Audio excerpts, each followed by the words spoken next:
Assalamualaikum warahmatullahi wabarakatuh. Hati, ya, hati dalam pengertian esensi bukan daging adalah faktor yang paling menentukan tentang bagaimana baik dan buruknya sikap dan perilaku seorang manusia. Jadi perilaku manusia, sikap manusia, pikiran manusia, ucapan, performan itu sangat ditentukan oleh kualitas hatinya. Ya. Kualitas hati artinya kualitas hati sangat menentukan kualitas performance secara fisik. Kalimat ini paling tidak disampaikan oleh Rasulullah Shallallahu Alaihi Wasallam dalam satu hadis. Kata Nabi, Inna fil jasadi mudghah, ya, bahwa sesungguhnya di dalam tubuh manusia itu ada bekuan darah. Mudghah itu bekuan darah. Dan kata Nabi, apabila bekuan darah tadi bagus, maka seluruh perilaku secara fisik pun bagus, ya, apapun bentuknya. Tapi sebaliknya, apabila bekuan darah tadi rusak, ya, rusak dan kotor, maka semua performan dan perilaku apapun walaupun terlihat bagus akan dinilai buruk semua.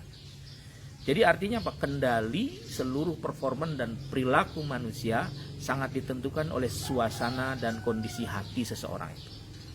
Apa itu al-qalb tadi, ya? Kata Rasulullah, qalb itu esensi daripada hati, bukan hati dalam pengertian tadi berupa fisik, ya, tetapi esensi dari hati.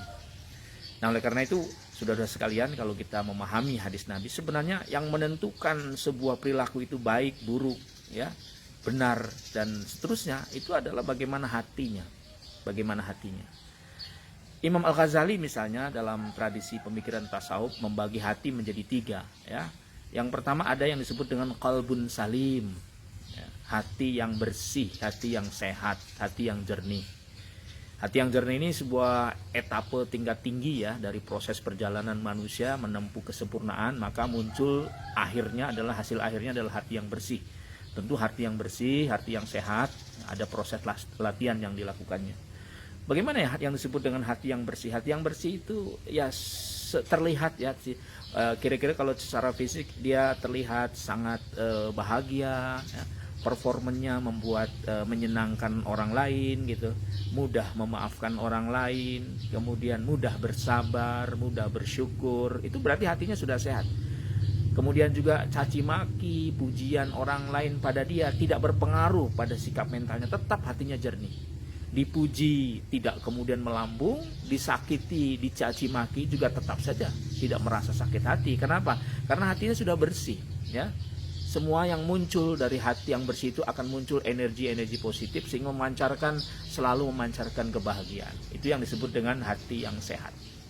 Kan memang ada proses latihan, ya, dalam tradisi tasawuf itu ketika orang ingin mencapai qalbun salim, hati yang sakit, yang pertama kan tahapannya bersihkan, ya, sifat-sifat kotor, kemudian ditransfer dengan energi positif yang baik, ya, dari dendam jadi pemaaf, gitu, ya, dari mengeluh menjadi bersyukur. Jadi transfer seperti itu, ada makom-makom tertentu.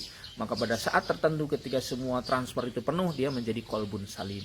Itu yang pertama. Berbahagialah orang-orang yang hatinya selalu bersih, ya. Kalau dalam satu hadis Nabi mengatakan innallaha la yanzuru ila ajsamikum walakinnallaha wala ila suwarikum walakinnallaha yanzuru ila qulubikum. Kira-kira begitu, bahwa kenapa hati itu menjadi penting, karena yang akan menjadi pusat perhatian Allah itu bukan fisik kita, ya, bukan performan kita, bukan ucapan kita, bukan pikiran kita, tapi kemana hati kita. Kira-kira begitu, itu dalam konteks ibadah, kira-kira begitulah, ya. Kemudian yang kedua ada yang disebut dengan qalbun marid, hati yang sakit. Hati yang sakit ini memang agak berbahaya, ya. Bagaimana cirinya? Hati yang sakit itu bukan berarti sakit liver, ya, tetapi hatinya misalnya ibadahnya selalu ingin dipuji, itu sakit hatinya, ya.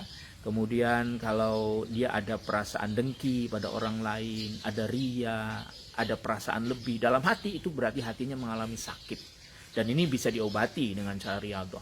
Kalau hati yang sakit ini bisa diobati. Dan ini berbahaya, ya. Di antara hati yang sakit kira-kira cirinya seperti itu. Dan dia biasanya gampang galau, gampang amarah, ya, gampang mengeluh karena suasana hatinya sudah tidak lagi sehat. Oleh karena itu perlu disehatkan, naik menjadi qalbun yang salim, hati yang sehat. Kemudian yang ketiga ada yang qalbun mayit, ini berbahaya. Hati yang sudah mati, ya, hati yang sudah mati sudah tidak ada lagi pencerahan, ya. transfer energi positif yang baik sekalipun sudah tidak lagi tidak berpengaruh. Nah, ini biasanya berlaku pada orang-orang yang di dalam Al-Qur'an ya. Innalladzina kafaru sawaun alaihim a'anzartahum am lam tunzirhum la yu'minun gitu. Fi qulubihim maradun dan seterusnya. Jadi di dalam hati mereka itu sudah ada penyakit, ya sudah tertutup hatinya dan dia tidak bisa menerima kebenaran apapun.